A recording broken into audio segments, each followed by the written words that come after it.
what are some of the main challenges when it's a different kind of client, when you're working with a culture institution, where you're working with art projects, instead of doing like a branded project or something that's more commercial. So what are the main challenges when you're working with these kinds of institutions, especially when we're talking about the XR space, like something that's new to them, generally speaking, most of the time when you approach them or they approach you? And what do you think these challenges are? Emma, do you want to go? I think one of the initial challenges got absolutely smashed when they had to close their doors. So during the pandemic, having to close their doors, suddenly digital is an option, which meant that the conversations we started to have with people were completely different.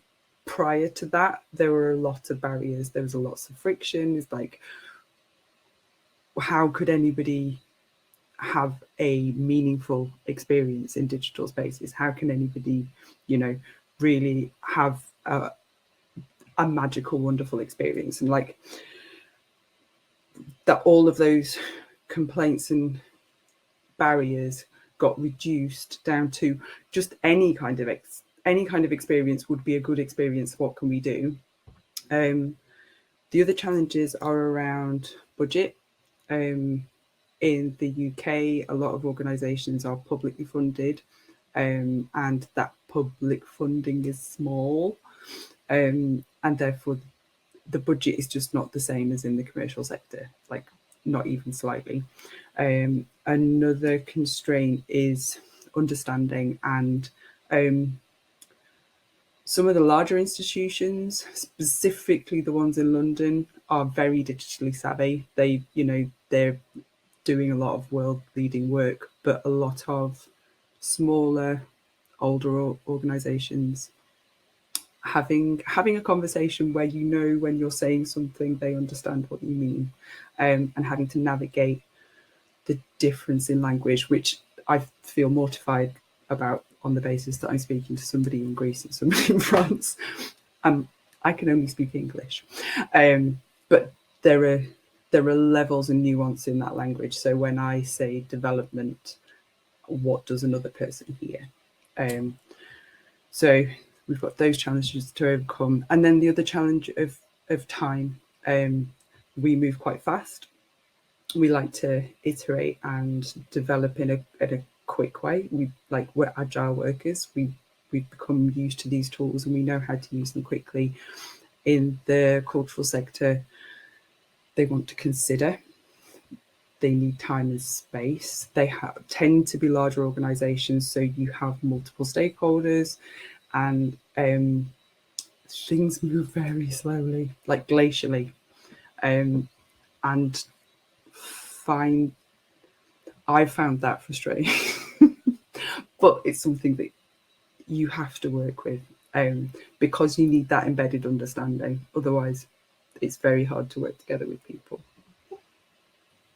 Yeah, on my side, I agree and share the same kind of experience as Emma.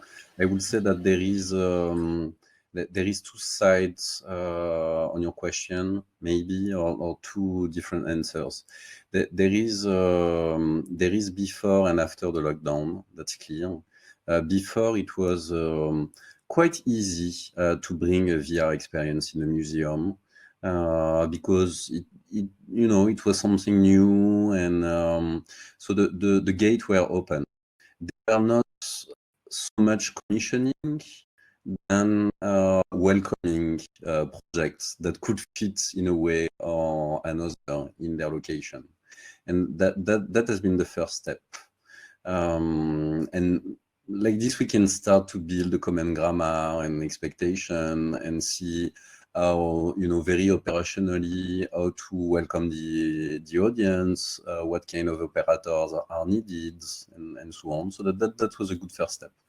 And then we had the second step when they closed and when they realized that maybe their first mission is to reach as a wide audience as possible.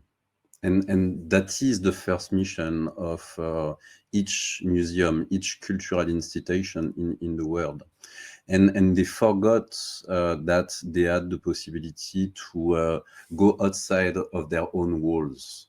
So very often there is this, cultural heritage and very beautiful walls, and it's very difficult to exit them. But they rediscover that clearly, and then the conversations are not the same at all. And we have seen there has been a lot of buzz regarding, for example, in France, Le Louvre. Le Louvre never had more visitors than during the lockdown. But if you go to the Louvre virtual, you will see that it's a very frustrating, very deceptive experience. It's and that we share with Emma. It's a solo experience. I mean, a museum experience can't be solo. Maybe you go by yourself, but It's like a fishbowl. It's, you yeah. know, like shiny sides. You can't touch it. Like, oh. Yeah, Sorry. it's awful. Ambling around is a part of a museum experience, like really ambling. You go wherever and you discover a painting because first you're far away and then you get closer, and that's how you build this interaction, this very subtle interaction that you have with art. And this is not existing, or was not existing in the proposal that were made until now. Of course, I would emphasize the money issue. Of course, money is a major issue. There are some very huge projects where they spend a lot of money, but generally not the one that you are working on. That's very true. Yeah, very often it's like this, and it's a shame because, for example, there has been a lot of money that has been spent on scanning, 3D scanning and so on. But the 3D scan, you can go see them on Sketchfab maybe for some museums, and that's about it. There is no way to show those beautiful scans that have been made. So it's a tricky business. They are not agile, clearly. It takes a very long time to do everything, to settle on the idea, to give a go, to validate something. It's another time frame than ours, clearly.